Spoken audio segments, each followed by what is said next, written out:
Their timeline has been slowed down a little, but it's pretty obvious with anybody that has eyes to see that it's definitely getting closer on the horizon. As I'd been through the Pentagon right after 9/11, about 10 days after 9/11, I went through the Pentagon and I saw Secretary Rumsfeld and Deputy Secretary Wolfowitz. I went downstairs just to say hello to some of the people on the Joint Staff who had used to work for me, and one of the generals called me and he said, "Sir, you gotta come in. You gotta come in and talk to me a second." I said, "Well, you're too busy." He said, "No." He says, "We've made the decision. We're going to war with Iraq." This was on or about the 20th of September. I said, "We're going to war with Iraq. Why?" He said, "I don't know." He said, "I guess they don't know what else to do." So I said, "Well, did they find some information connecting Saddam to Al-Qaeda?" He said, No. He says, "There's nothing new that way. They've just made the decision to go to war with Iraq." He said, "I guess it's like we don't know what to do about terrorists, but we've got a good military and we can take down governments." And he said, "I guess if the only tool you have is a hammer, every problem has to look like a nail." So I came back to see him a few weeks later, and by that time we were bombing in Afghanistan. I said, "Are we still going to war with Iraq?" And he said, "Oh, it's worse than that." He said, he reached over on his desk, he picked up a piece of paper, and he said, I just got this down from upstairs," meaning the Secretary of Defense's office today, and he said, "This is a memo that describes how we're going to take out 7 countries in 5 years, starting with Iraq and then Syria, Lebanon, Libya, Somalia, Sudan, and finishing off Iran."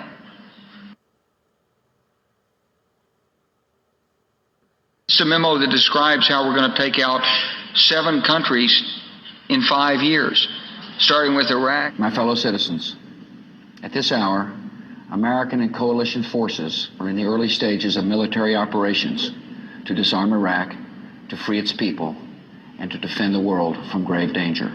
And then Syria. We had a chance to talk about a wide range of international issues, including the situation in Syria.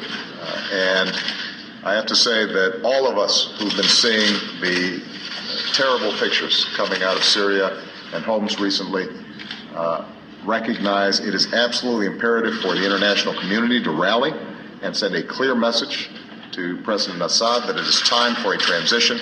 It is time for that regime to move on, and it is time to stop the killing of Syrian citizens by their own government. Lebanon. They both had different reasons, the State Department and the White House, for wanting Israel to do it, encouraging them to do it, and supporting them. Our Air Force worked very closely with the Israeli Air Force for months before this, not necessarily with a deadline, knowing when it would happen. It was always going to be whenever there was an incident, they would take advantage of an incident.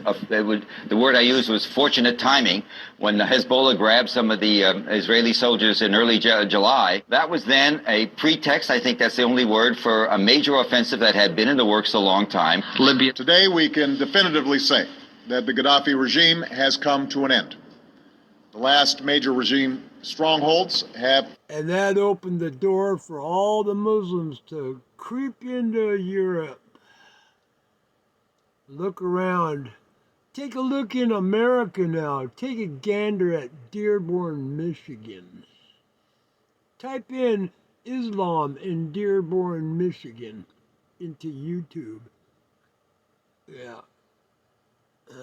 Do it.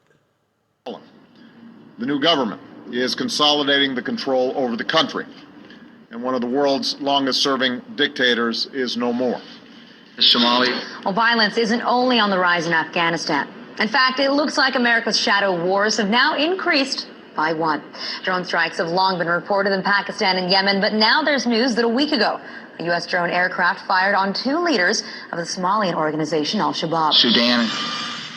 President Obama. And now our border's wide open, and who only knows who's creeping into our country.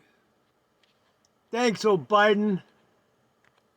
Is sending 100 combat-equipped troops to Central Africa to advise local forces on getting rid of one of the continent's most vicious operatives, Joseph Kony, the head of the Lord's Resistance Army, a group responsible for atrocities across the region. It's the first open deployment of U.S. ground combat power to Africa since the Black Hawk Down incident in Somalia in the 1990s that killed 18 troops. U.S. troops may wind up now in Uganda, South Sudan, the Central African Republic, and the Democratic Republic of the Congo. It's part of a growing military effort to engage in Africa. Finishing off Iran.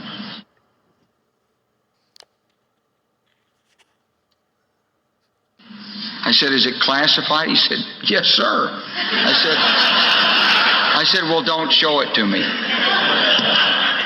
And I saw him a year or so ago, and I said, you remember that? He said, sir, I didn't show you that memo. I didn't show it to you. I'm sorry, what did you say his name was? I'm not going to give you his name. So go through the countries again. Well, starting with Iraq, then Syria and Lebanon, then Libya, then Somalia and Sudan, and then back to Forgot Iran. Afghanistan. The warmongers will keep mongering.